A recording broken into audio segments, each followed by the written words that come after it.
You're looking at Andy Kaiser, who is the founder of the Ryan Andrew Kaiser Memorial Foundation. Good to have you with us. Nice to be here. Thanks for having me. Tell everyone about your son, Ryan. First son, first grandson with the Kaiser name in the Kaiser family.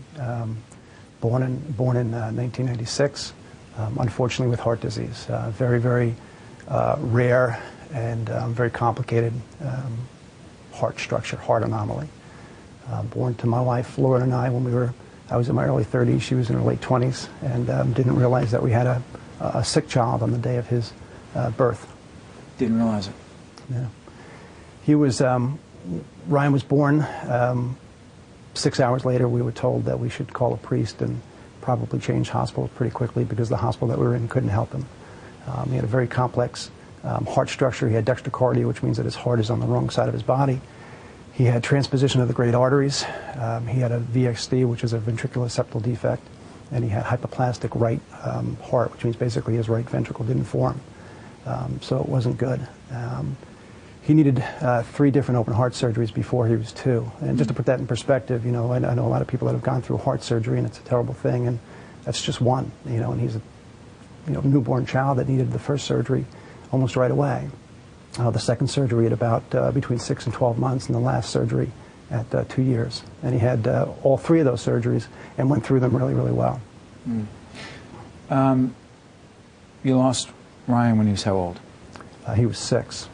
I asked Kristen this question. I'm going to ask you, and television can never do justice to how powerful and how detailed and complicated the story is. So I'm going to ask you, why are you here? The foundation is important, and I want people to know about it. You know, it is. After Ryan died, some friends, some family, some business associates asked what they could do. How can they help? Can they donate money? And at first we said no. You know, I sat down with my brother Pete, who helped us a lot through this whole process of losing a child. And by the way, I want to make it clear, and I didn't do justice to this, Ryan died very suddenly. He did. In spite of Ryan, let me talk about that for a minute. Ryan, you know, at 2 was given a clean bill of health. You know, he wasn't going to grow up and play football probably, but he was going to go out and be a good member of society and go to school and be a smart kid like he already was. He was in kindergarten when he died. Ryan died very, very suddenly in our home, very unexpectedly. He just died in an aneurysm very, very quickly, we hope. But tragically, we just never expected it. We, as parents who have been through this, meaning kids with heart disease, we thought we were out of the woods. We really did, and we weren't. So we had, yeah. This is Les Jamie. Our daughter Jamie was born right after that picture was taken. Right. My son Jack, who was 3 when his brother died, is now 7. Right. So the aneurysm. Yeah, the aneurysm killed him, and we think it just killed him instantly, and it was just related to his heart disease. It's just a very complicated surgery. It all worked. Unfortunately for us, it didn't work forever. Then why the foundation?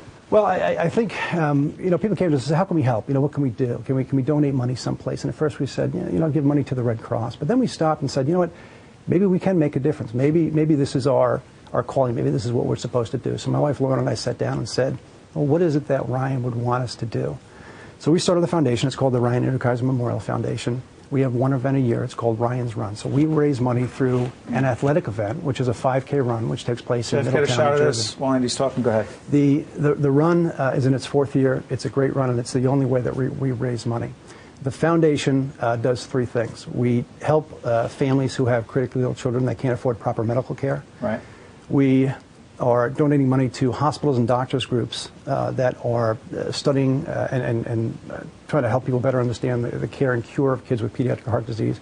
We're paying for overnight stays in hospitals. You know, when Lauren and I were at the Deborah Heart and Lung Center, which is where we essentially lived while Ryan went through each one of his 3 surgeries, we paid $40 per night to stay overnight in the facility at the hospital. And we met parents who couldn't afford to pay that. $40. And we thought that just doesn't make any sense. So even back then, this is before Ryan passed away, we started making contributions to Deborah so that other families could stay there.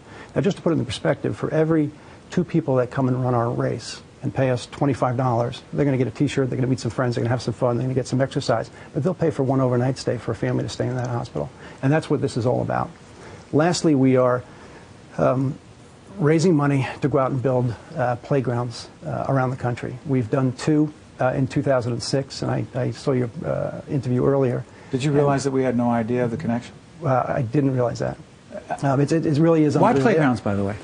You know, Ryan was 6. He's a child. Kids love to play. You know, it's a healthy activity for kids. We think the country needs more playgrounds. I think kids need more play time. I think there's a lot of playgrounds that are in disarray, and I think it's a nice thing to do. You know, if you go to a park, what do you see? You see families, you see kids, you see dogs, and I think that's what Ryan would have wanted. I think that's what a lot of kids would want, and I think it appeals maybe to those people who might want to contribute to our foundation. I think we're doing good things. I think we're doing things that they can probably grasp. You know, people that are watching your program might walk on one of our playgrounds someday that we've had a hand in. Certainly they can go and do that at 2 playgrounds in New Jersey right now. Sure. So all along the East Coast, if you're watching and you want to make a contribution, understand that when you see the website, it is a nonprofit. That's correct. Foundation. I have to tell you, when we got into this whole Make a Difference series, and we talked about it with Angelica Berry and the people at Fedway and other sponsors of the series, we said, they kept asking, what do you want to do? And I said, we want to make a difference. Because too often in the media, and I'm not going to get on my soapbox here, but too often in the media, we spend so much time reporting on things that seem so irrelevant in our lives, whether they be celebrity related or otherwise. And your son's story, and what you're doing, and what Kristen is doing, that's important. Right. And that's what we're trying to do. And so that's why that website is up, for you to try to make a difference. What would you say to people who say, I can't make a difference, I'm only one person? Yeah. I would say try. At our race every year, we have people that come up to Laura and I, and they embrace us, and they say, we're inspired by you. And I'm not sure if I really know what that means. I don't think that I'm an inspiring guy, but I think they're inspired by the fact that someone can go through the horrific tragedy that we did, and by the way, many other parents do that lose kids as well. It's a tragedy. It's hellacious, and you don't know what to do. It's hard to breathe. It's hard to communicate with other people and kind of keep walking through life with a child that's not with you anymore. But by doing this and by giving back and by putting on an event like we do, which is a fun family event, and raising money and letting people see that that money goes right back out into the community very quickly, it's really rewarding. And I think it gives certainly my wife Lauren and I a lot of satisfaction to know that we're affecting other people. And hopefully we're helping other families, certainly, by letting them play on the playgrounds and paying for kids that need special care. Yeah, so, you know, it's interesting. I was thinking about this and reading your biography. You're doing quite well on Wall Street, right? Yes. And this happens to Ryan, it happens to your family. Your life changes dramatically because you took over Ryan's school? Well, yeah. Explain that. You're out of Wall Street, you're doing well. Yeah, my producers tell me you're in this, quote, sweet spot of your life when this happened, in many ways. Yeah. All of us aspire to be making great money, have a great house, have a great family, be able to buy anything you want. And this unimaginable thing happens, and now you take over a school because? Well, I think what happens is when, you know, sometimes when a tragedy like this happens, you realize that just all that other stuff is completely irrelevant. That's really where it was. I went back to New York City. I just didn't like it. I didn't like the suit and tie. I didn't like what I was doing. Ryan's school is called the Mountain Hill School. It's in Middletown, New Jersey. It's one of the largest preschools in New Jersey. My son Ryan went to school there. It was on 12 acres. It was on a horse farm. It's a very bucolic place. It was up for sale, and we just thought we should own it. So we bought the school about 4 years ago. We feel like we preserved the property because we still run it as a school. It's a very popular school. My daughter Jamie goes to school there now, and she's in the kindergarten next year, so I see her every day.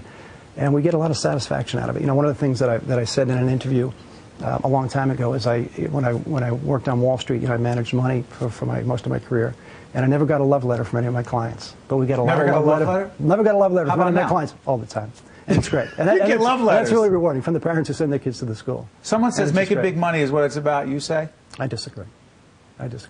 I think, you know, we learned a lot. I think you learn a lot in life, and kind of when we started to walk down this path of not having Ryan with us, for me it makes more sense to stay home with my kids, try to do some positive things with our life, spend more time with our kids, and, you know, take time to smell the flowers, if you will. It's a tragedy that Ryan's not with us. It's a tragedy that Kristen lost her daughter. And all families that lose their kids, I think, is a tragedy. But, you know, we move on, and in our case, we try to help other people, perhaps through their tragedies, and certainly help by giving back. You know, you have. Andy, we cannot thank you enough for being here. You said you don't know why people say you inspire us. I think I know why. And I want to thank you for being here and making a difference in the lives of so many people. Thank you. Thank you. Good to see you.